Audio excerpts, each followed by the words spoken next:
नमस्कार दोस्तों। और आज की पहली कहानी छतरपुर जिले की है। ये बात 2024 की है। छतरपुर जिले में एक थाना आता है, जुझार नगर थाना।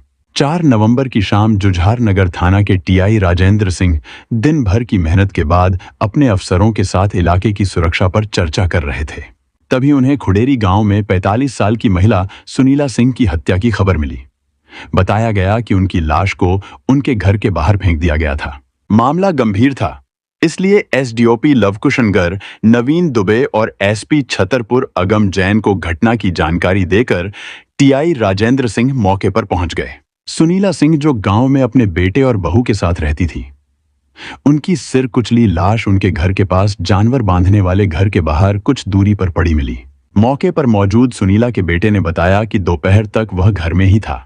उसके बाद पत्नी रेखा को मां का ध्यान रखने की हिदायत देकर किसी काम से बाहर चला गया था। इसी दौरान करीब 2 घंटे बाद गांव वालों से यह खबर मिलने पर कि सुनीला का शव घर के बाहर पड़ा है, उनका बेटा वापस आया। जब वह घर पहुंचा तो यह डरावना दृश्य उसके सामने था। जाहिर है कि हत्या दिन दहाड़े हुई थी, इसलिए इस समय तक मौके पर पहुंच चुके एसडीओपी नवीन दुबे ने मौके पर जिला मुख्यालय से डॉग स्क्वाड के साथ साथ फिंगरप्रिंट एक्सपर्ट को भी मौके पर बुलाकर जांच आरंभ कर दी। तो दूसरी तरफ मामला सीधे सीधे हत्या का देख एसपी अगम जैन ने एक टीम इस मामले के खुलासे के लिए गठित कर दी।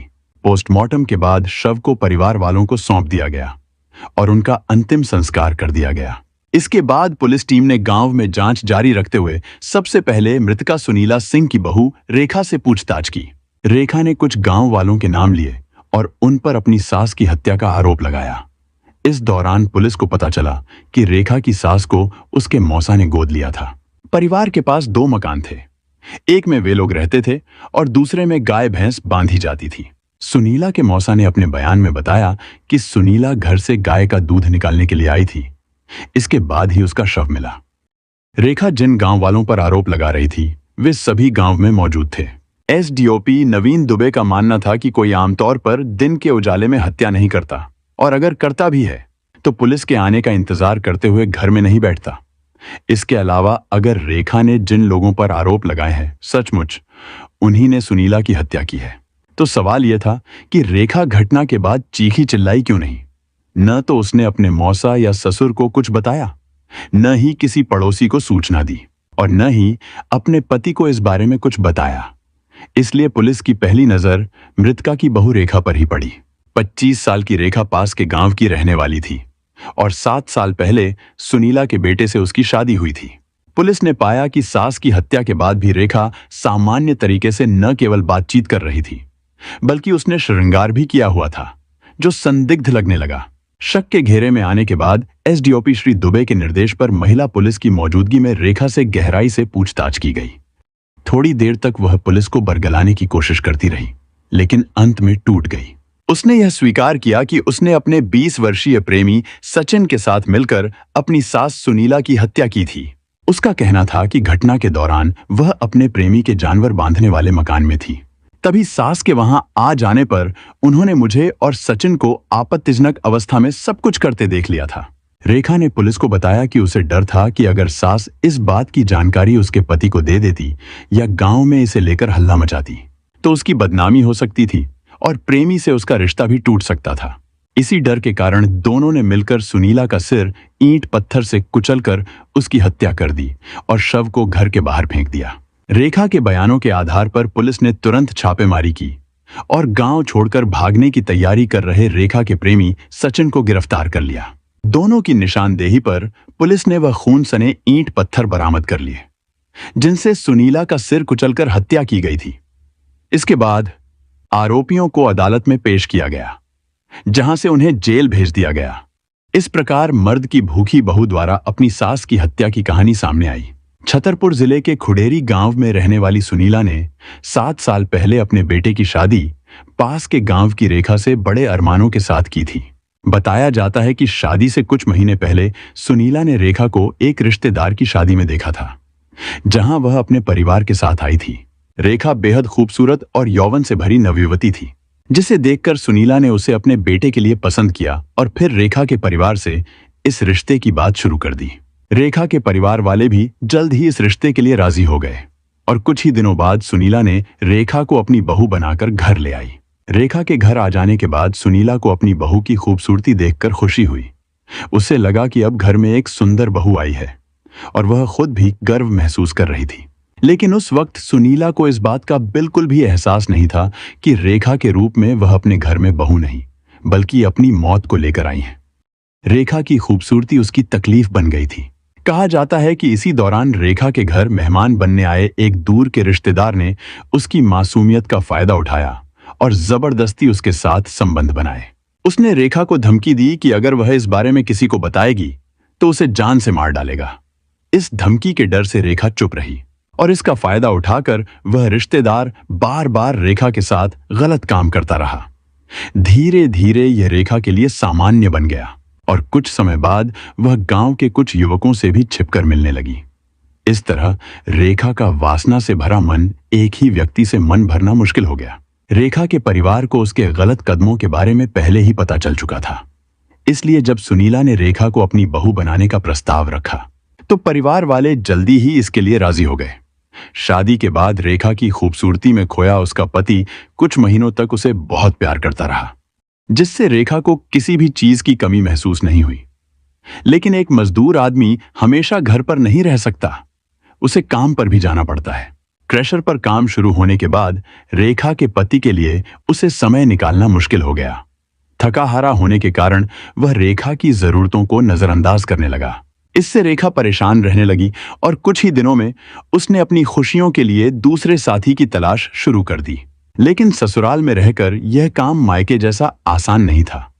सुनीला को डर था कि सुंदर बहू को किसी की नजर न लग जाए, इसलिए वह रेखा को केवल जरूरी कामों के लिए ही बाहर ले जाती थी।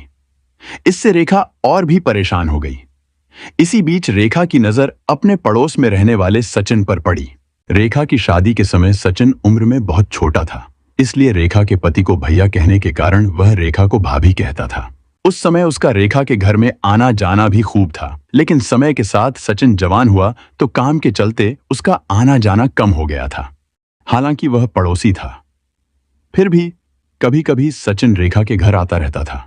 रेखा की सास सुनीला को सचिन के घर आने जाने पर कोई ऐतराज नहीं था, क्योंकि वह सचिन को बचपन से जानते थे और उसे गोद में खिलाया था। एक बार सचिन का ध्यान आने के बाद रेखा ने सचिन के चारों तरफ अपना जाल बुनना आरंभ कर दिया। सचिन जल्द की रेखा की प्यासी आंखों की भाषा पढ़ने में सफल हो गया। इसके बाद वह पड़ोस में अपने घर से रेखा के घर पर नजर रखने लगा। गांव में सुनीला के 2 मकान थे, एक में परिवार रहता था और दूसरा मकान जानवर बांधने में उपयोग किया जाता था।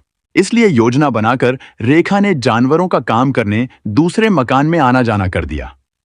ऐसे में सचिन जैसे कि रेखा को जानवरों वाले मकान में जाते देखता, वह किसी न किसी बहाने वहां पहुंच जाता।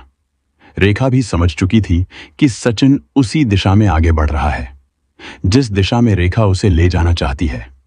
धीरे धीरे दोनों के बीच की भी दूरियां भी खत्म हुई और इसके बाद तो सचिन को रेखा की ऐसी लत लगी कि वह दिन दिन भर घर के बाहर बैठकर सुनीला के कहीं जाने का इंतजार करने लगा और जैसे ही वह देखता कि रेखा घर में अकेली है, तत्काल उसके पास पहुंच जाता।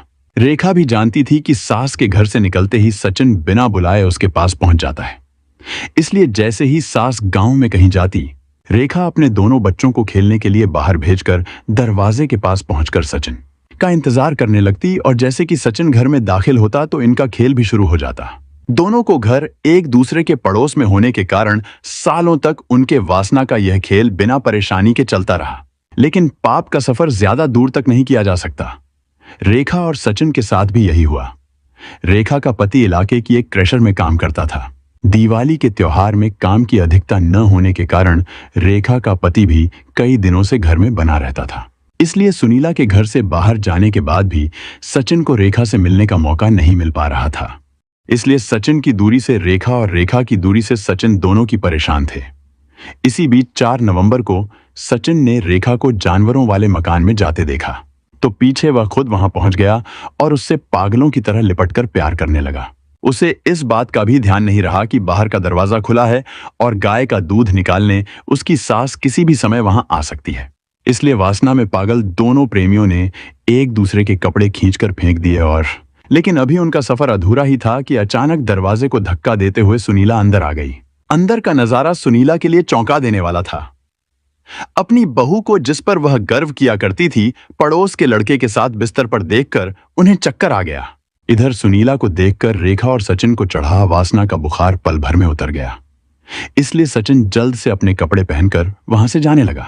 तो रेखा ने कहा कि अब क्या होगा, यह औरत अपने बेटे को सब कुछ बता देगी, जिसके बाद हमारा मिलना मुश्किल हो जाएगा।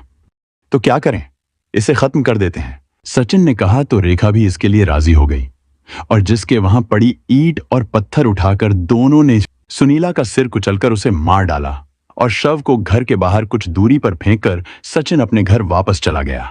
दोनों को उम्मीद थी कि पुलिस बहू होने के कारण रेखा पर शक नहीं करेगी, लेकिन पुलिस ने 24 घंटे से भी कम समय में दोनों आरोपियों को गिरफ्तार कर लिया और जेल भेज दिया। जब रेखा के पति को रेखा के बारे में पता चला तो वह पूरी तरह से टूट गया। वह अपने परिवार के साथ सालों से मेहनत कर रहा था और अपनी पत्नी पर विश्वास करता था, लेकिन जब पुलिस ने उसे बताया कि रेखा और सचिन ने मिलकर उसकी मां सुनीला की हत्या की थी, तो उसे यकीन ही नहीं हुआ। शुरुआत में तो उसने इनकार किया, लेकिन जब पुलिस ने सबूत और रेखा के बयानों को पेश किया तो उसका दिल टूट गया। उसे यह समझ में नहीं आ रहा था कि उसकी प्यारी पत्नी, जिसे उसने अपनी जिंदगी का साथी माना था, ऐसी घिनौनी हरकत कर सकती है। इस घटना ने न सिर्फ उसे भावनात्मक रूप से तोड़ दिया, बल्कि उसके मन में एक गहरी तन्हाई और असुरक्षा का एहसास भी पैदा कर दिया। वह अपनी मां को खो चुका था और अब उसकी पत्नी की सच्चाई से भी वाकिफ हो चुका था। रेखा के पति के लिए यह सब किसी बुरे सपने जैसा था जो कभी खत्म नहीं हो पा रहा था। आज की दूसरी कहानी मुंबई की है। यह बात 2021 की है। मुंबई के पास ही एक जगह है दहिसर। दहिसर में एक इलाका है रावलपाड़ा। रईस शेख और उसकी पत्नी शाहिदा शेख रावलपाड़ा में एक छोटे से घर में अपने 2 बच्चों के साथ रहते थे। रईस कपड़ों की दुकान में काम करता था और रोज सुबह 9 बजे घर से निकलकर रात 10 बजे के आसपास वापस आता था। उनके बच्चे, एक 6 साल की बेटी और 2.5 साल का बेटा, स्कूल जाते थे। शाहिदा दिन भर घर में अकेली रहती थी, लेकिन एक दिन ऐसा हुआ जब रईस घर से काम पर निकला मगर वापस नहीं लौटा। शाहिदा ने बहुत कोशिश की उसे ढूंढने की, लेकिन उसका कोई पता नहीं चला। उस दिन रईस अपना फोन भी घर पर छोड़ गया था, जो शाहिदा के लिए और भी ज्यादा चिंताजनक था। वह घबराई हुई थी, समझ नहीं पा रही थी कि आखिर ऐसा क्या हुआ कि रईस अचानक गायब हो गया। शाहिदा ने आसपास के लोगों से भी पूछताछ की, लेकिन किसी ने भी रईस को नहीं देखा था। 25 मई 2021 की सुबह शाहिदा दहिसर पुलिस स्टेशन पहुंची और अपने पति रईस के गुमशुदा होने की शिकायत दर्ज करवाई। शिकायत दर्ज कराते हुए शाहिदा ने कहा, मेरे पति रईस 21 मई को काम पर गए थे और उसके बाद से अब तक वापस नहीं आए। उन्हें गायब हुए 4 दिन हो गए हैं। इस पर ड्यूटी पर तैनात पुलिस कर्मियों ने शाहिदा से पूछा, आपके पति रईस को गायब हुए 4 दिन हो गए हैं, इस बीच क्या आपने उन्हें फोन किया या कहीं ढूंढने की कोशिश की? शाहिदा ने जवाब दिया, उस दिन रईस अपना मोबाइल फोन घर पर ही छोड़ गए थे। जब वो वापस नहीं आए तो मैंने खुद ही उन्हें ढूंढने की पूरी कोशिश की। यह सब सुनने के बाद पुलिस कर्मियों ने रईस की गुमशुदगी की शिकायत दर्ज तो कर ली, लेकिन मामले को गंभीरता से नहीं लिया। शुरुआती जांच में पुलिस ने केवल रईस के कुछ पड़ोसियों से पूछताछ की और फिर थाने लौट आई, लेकिन पुलिस के इस लापरवाह रवैये के बीच रईस के परिवार की चिंता दिन ब दिन बढ़ती जा रही थी। रईस मुंबई में अपनी पत्नी और बच्चों के साथ रहता था, लेकिन उनका बाकी परिवार, माता पिता, छोटा भाई और अन्य रिश्तेदार उत्तर प्रदेश के गोंडा जिले में रहता था। मुंबई आने से पहले रईस गोंडा जिले के एक गांव में अपने परिवार के साथ रहता, लेकिन 2 बच्चे होने के बाद जल्द ही रईस को यह एहसास हुआ कि बढ़ते परिवार के साथ अब उनके कंधों पर अपने बच्चों की जिम्मेदारी आ गई है। 2020 में कुछ जान पहचान वालों के जरिए रईस को पता चला कि मुंबई के दहिसर इलाके की एक कपड़ों की दुकान में सेल्समैन की जरूरत है। उसने बिना कुछ सोचे समझे मुंबई पहुंच गया। उसको कपड़ों की दुकान में सेल्समैन की नौकरी मिल गई। उसके बाद पूरी मेहनत से काम करने लगा। कुछ समय बाद रईस ने किराए का घर भी ले लिया।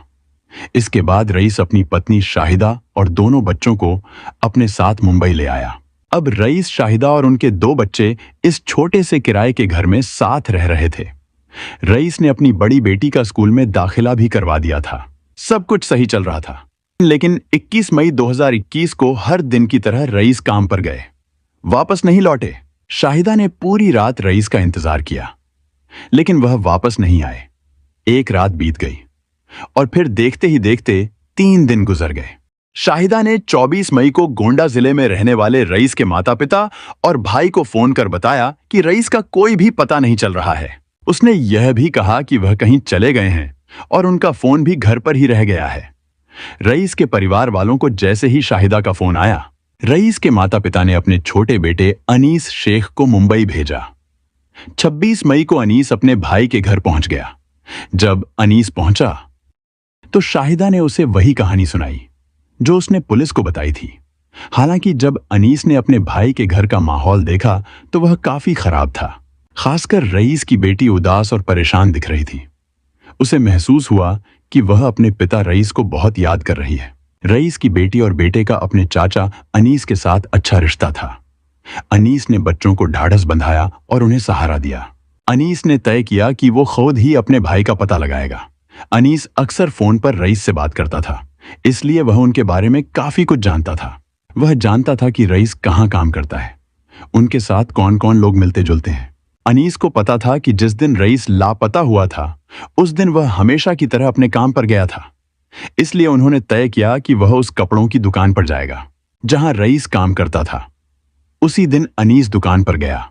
दुकान के मालिक ने अनीस को बताया कि 21 मई को रईस समय पर काम पर आया था, लेकिन उस दिन वह कुछ उदास लग रहा था। दोपहर के समय पर जरूरी काम से बाहर गया था, लेकिन वापस नहीं आया। दुकान के मालिक से बात करने के बाद अनीस ने रईस के जानकारों, दोस्तों और पड़ोसियों से भी बातचीत की, लेकिन कोई भी रईस के बारे में कोई जानकारी नहीं दे सका।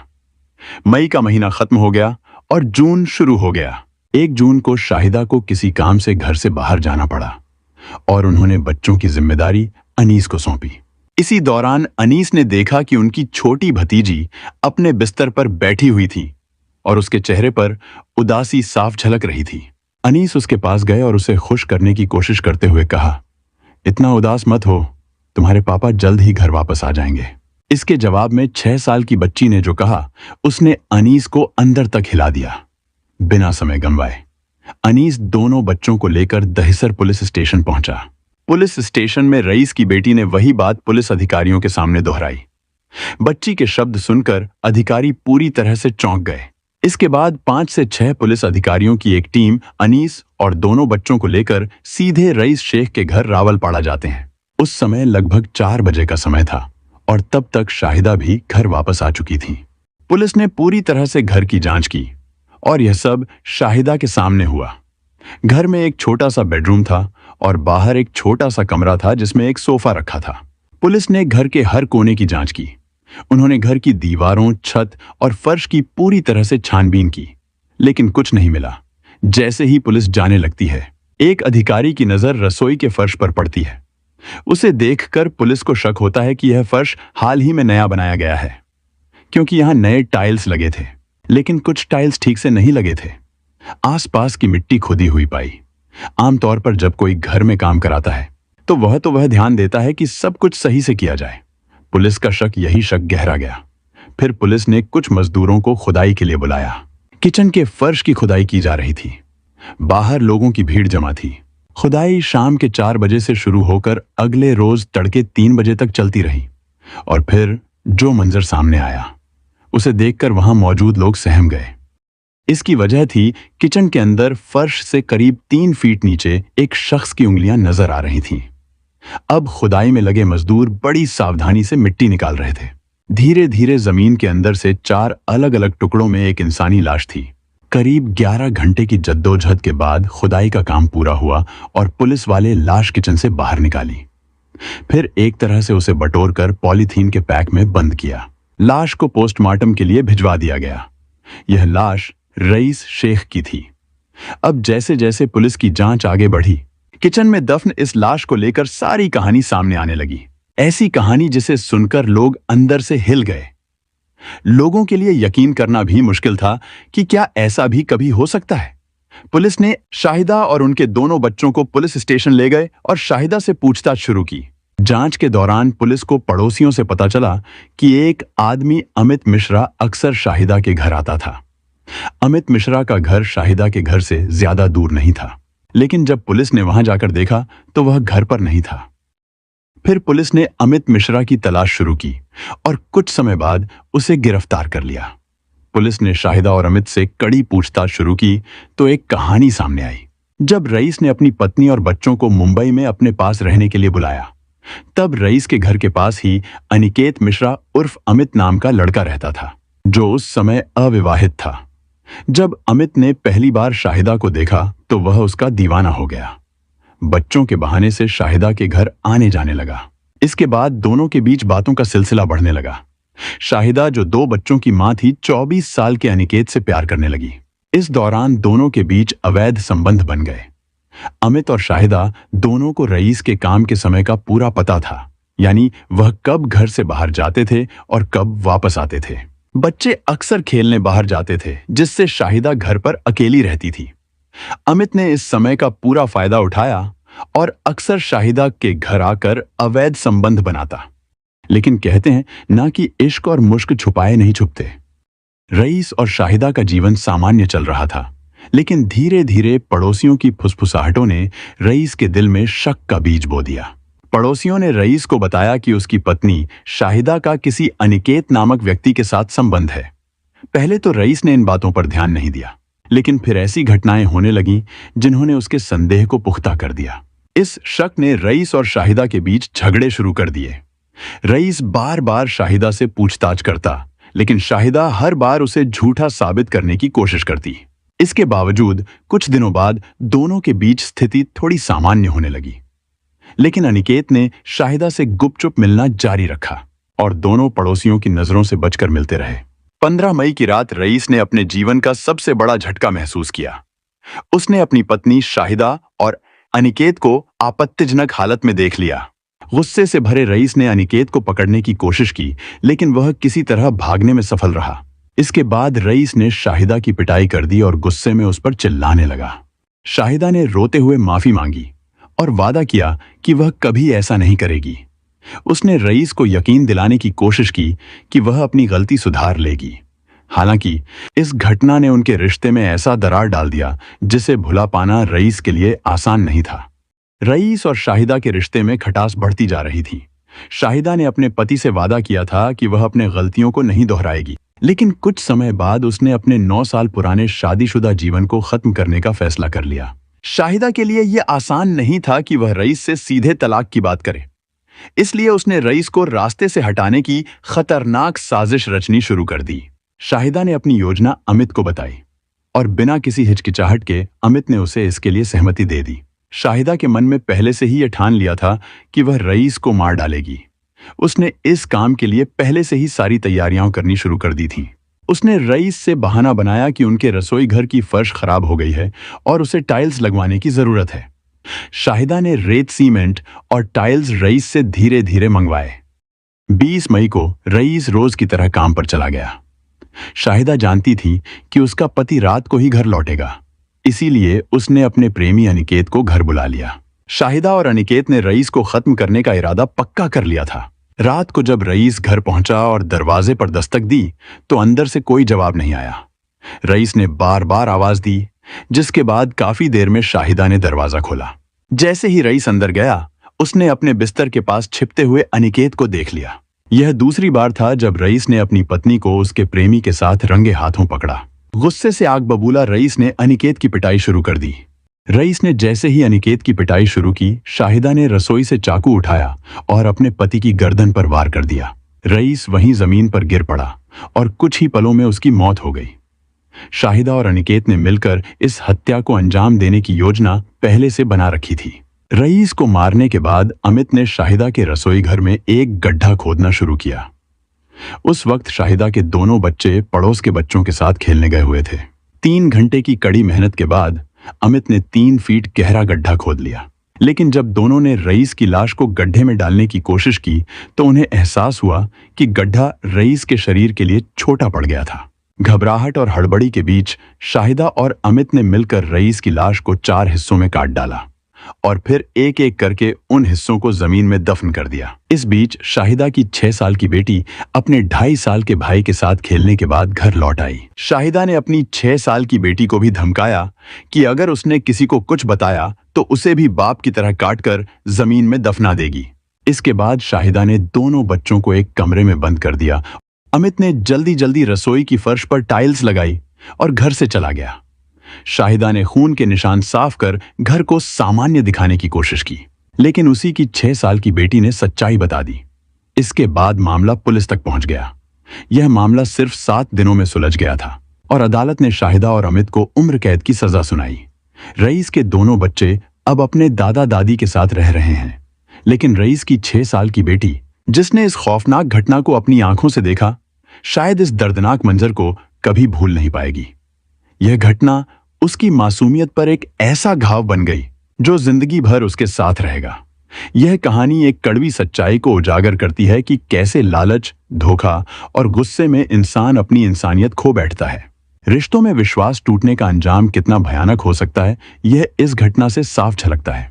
बच्चों की मासूमियत और उनका भविष्य भी इस तरह के गुनाहों की चपेट में आ जाता है, जिसे समय भी कभी पूरी तरह ठीक नहीं कर पाता। हमारा उद्देश्य यह है कि लोग इन घटनाओं से सीखें और गलत रास्तों पर चलने से बचें। यह कहानी एक अहम चेतावनी है जो हमें बताती है कि जीवन में सही फैसले लेना कितना जरूरी है। हमें मिलकर एक बेहतर समाज बनाने की कोशिश करनी चाहिए, जहां प्यार और ईमानदारी की अहमियत हो। ऐसी सच्ची घटनाओं और उनसे मिले संदेशों के साथ मैं फिर लौट कर आऊंगा। तब तक के लिए सुरक्षित रहें, सतर्क रहें और याद रखें कि हर कदम सोच समझकर उठाएं।